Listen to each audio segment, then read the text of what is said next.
కన్యారాశి వారికి ఉగాది శుభాకాంక్షలు. ఈ సంవత్సరం ఆర్థికంగా నిలబడాలనుకున్నా, సమాజంలో మీకంటూ ఒక ప్రత్యేకమైన గుర్తింపు రావాలనుకున్న కన్యారాశి వారు అనారోగ్య సమస్య నుంచి బయటపడాలన్నా సరే, నేను చెప్పేటువంటి ఈ చిన్న రెమెడీని ఫాలో అవ్వండి. సంవత్సరం అంతా కూడా అద్భుతమైన ఫలితాలు మీరు చూడటం జరుగుతుంది. నీలం రాయిని లాకెట్గా చేసుకోండి.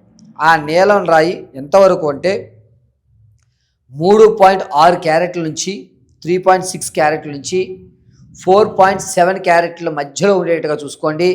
అది లాకెట్గా మెల్లో ధరించండి. ప్రతి శనివారం రోజు నవగ్రహ ప్రదక్షిణ 11 చేసుకుని ఆదిత్యాయ చ సోమాయ మంగళాయ బుధాయ చ గురుశుక్రశనిభ్యశ్చ రాహవే కేతువే నమః అనేటువంటి మహామంత్రాన్ని పఠిస్తూ చక్కగా నవగ్రహ ప్రదక్షిణ అయిన తదనంతరం శివాలయంలో పరమశివుడికి అభిముఖంగా ఆవధంతో నల్లటి ఒత్తు వేసి దీపారాధన గావించండి. మంచి ఫలితాలు చూడటం జరుగుతుంది. మీ యొక్క స్థితిగతులు మారే అవకాశం లభిస్తుంది.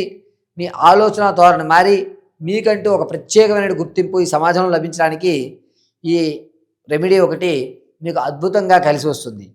ఈ కన్యారాశి వారికి ఈశ్వరారాధన ఎంతవరకు ఉంటే అంతవరకు చేసుకోవడం అత్యంత శుభస్య శీఘ్రంగా చెప్పవచ్చు. ఈ సంవత్సరం మీ యొక్క జీవితంలో ఏవైనా మార్పులు జరగాలి అని అనుకుంటే కనుక, మీ యొక్క వ్యక్తిగతమైన జాతకాన్ని తెలుసుకోవాలన్నా, లేదా మీరు అనుకున్నటువంటి పనులు అనుకున్న సమయంలో పూర్తి చేసి ఉన్నతమైన స్థితిగతులు పొందాలన్నా, ఆర్థిక సమస్యల నుంచి మీరు బయటపడాలనుకున్నా సరే, అదేవిధంగా సొంత ఇంటి కళ ఎప్పుడు నెరవేరుతుందన్న విషయాన్ని తెలుసుకోవాలనుకున్నా, ప్రేమ వివాహం కానీ అక్రమ సంబంధాలు కానీ ఏదన్నా మీకు బయటపడేటువంటి అవకాశాలు కానీ ఏమైనా ఇబ్బందులు కానీ కలుగుతున్నాయా లేదా అనేటువంటి విషయాన్ని తెలుసుకోవాలనుకుంటే కింద స్క్రోల్ అవుతున్న నెంబర్ని సంప్రదించండి.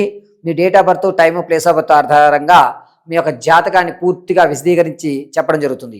ఒకవేళ మీకు డేట్ ఆఫ్ బర్త్లో టైము, ప్లేస్ ఆఫ్ బర్త్ తెలియకపోతే కనుక మీ ఫోటోని మాకు పంపించడం, మేము అడిగేటువంటి 3 ప్రశ్నలకు మీరు సమాధానం చెప్పడం వల్ల మీ యొక్క గణాంకాలు పరిమాణంగా మీ పూర్తి జాతకాన్ని విశదీకరించి వివరించి చెప్పడం జరుగుతుంది.